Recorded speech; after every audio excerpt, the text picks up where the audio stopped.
নমস্কার। আজকের এই আয়োজনে সবাইকে স্বাগত। আমরা এখন ২৪শে ফেব্রুয়ারি ২০২৬-এর কিছু গুরুত্বপূর্ণ সাম্প্রতিক ঘটনা আর সাধারণ জ্ঞানের বিষয় সংক্ষেপে জেনে নেব। আমাদের আজকের এই আলোচনাকে আমরা মূলত তিনটি ভাগে সাজিয়েছি। প্রথমে থাকবে সাম্প্রতিক বাংলাদেশ, এরপর আমরা দেখব আন্তর্জাতিক অঙ্গন, আর সবশেষে থাকবে শাসন ও দর্শন নিয়ে কিছু কথা। তাহলে চলুন শুরু করা যাক আমাদের প্রথম পর্ব দিয়ে, সাম্প্রতিক বাংলাদেশ। এখানে আমরা দেশের এমন কিছু গুরুত্বপূর্ণ ঘটনার দিকে নজর দেব যা জানাটা বেশ জরুরি। প্রথমেই আসা যাক বাংলা একাডেমি সাহিত্য পুরস্কার প্রসঙ্গে। প্রশ্নটি হল ২০২৫ সালের জন্য মোট কতজন ব্যক্তিত্ব এই পুরস্কারের জন্য মনোনীত হয়েছেন? ৯ জন।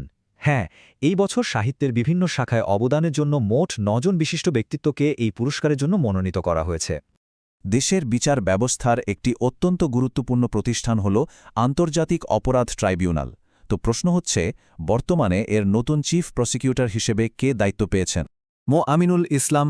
দেশের আইন অঙ্গনের পরিচিত মুখ মো আমিনুল ইসলামকেই এই গুরুত্বপূর্ণ পদে নিয়োগ দেওয়া হয়েছে।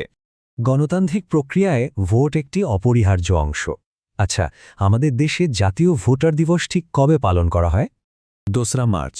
প্রতিবছর এই দিনটিতেই নাগরিকদের ভোটাধিকার বিষয়ে সচেতন করতে জাতীয় ভোটার দিবস পালিত হয়ে থাকে। এবার একটি আন্তর্জাতিক সংস্থা নিয়ে প্রশ্ন, যার সদর দপ্তর আমাদের দেশেই।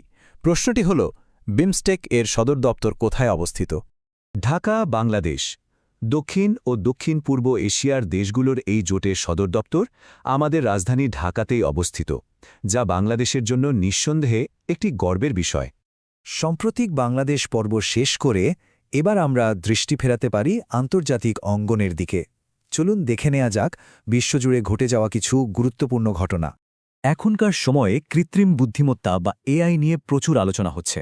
তো সাইবার নিউজের গবেষণা অনুযায়ী এই প্রযুক্তি গ্রহণে কোন দেশগুলো সবচেয়ে এগিয়ে আছে? সিঙ্গাপুর, সংযুক্ত আরব আমিরাত ও চিলি। প্রযুক্তি ব্যবহারে এই তিনটি দেশ বর্তমানে বিশ্বে নেতৃত্ব দিচ্ছে এবং তালিকার শীর্ষে রয়েছে।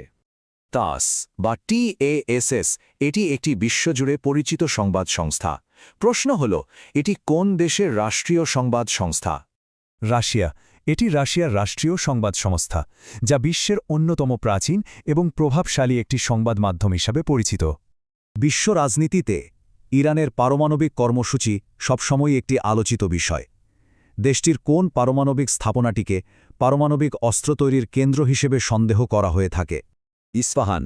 ইরানের ইস্পাহান পারমাণবিক প্ল্যান্টটি এই সন্দেহের কেন্দ্রবিন্দুতে রয়েছে এবং বিষয়টি নিয়ে আন্তর্জাতিক মহলে গভীর উদ্বেগও রয়েছে। রোহিঙ্গা প্রত্যাবাসন নিয়ে প্রথম যে চুক্তিটি হয়েছিল সেটি একটি ঐতিহাসিক দলিল। সেই চুক্তিতে বাংলাদেশের পক্ষ থেকে কোন রাষ্ট্রপ্রধান স্বাক্ষর করেছিলেন? প্রেসিডেন্ট জিয়াউর রহমান। তৎকালীন প্রেসিডেন্ট জিয়াউর রহমান এই চুক্তিতে স্বাক্ষর করেছিলেন। রোহিঙ্গা সমস্যার সমাধানে এটি ছিল একটি গুরুত্বপূর্ণ কূটনৈতিক পদক্ষেপ।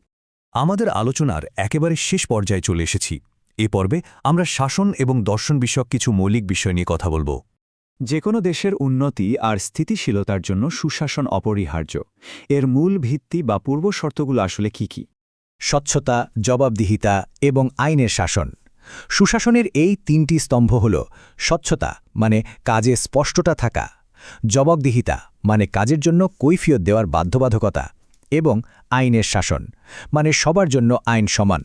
গণতন্ত্র নিয়ে একটি খুব বিখ্যাত উক্তি আছে, voice of people is the voice of god, অর্থাৎ জনগণের কণ্ঠই ঈশ্বরের কণ্ঠ। বলুন তো, এই উক্তিটি কার? Jack Russo. ফরাসি এই দার্শনিক গণসার্বভৌমত্বের ধারণাকে জনপ্রিয় করে তুলেছিলেন এবং উক্তিটি তারই। আজকের মতো আলোচনা এখানেই শেষ হচ্ছে, তবে যাবার আগে একটি প্রশ্ন রেখে যাই। এই যে তথ্যের এত ছড়াছড়ি, এই যুগে আসলে কোন জ্ঞানটা আমাদের ভবিষ্যতের পথ দেখাবে? এই ভাবনাটি রইল। ধন্যবাদ।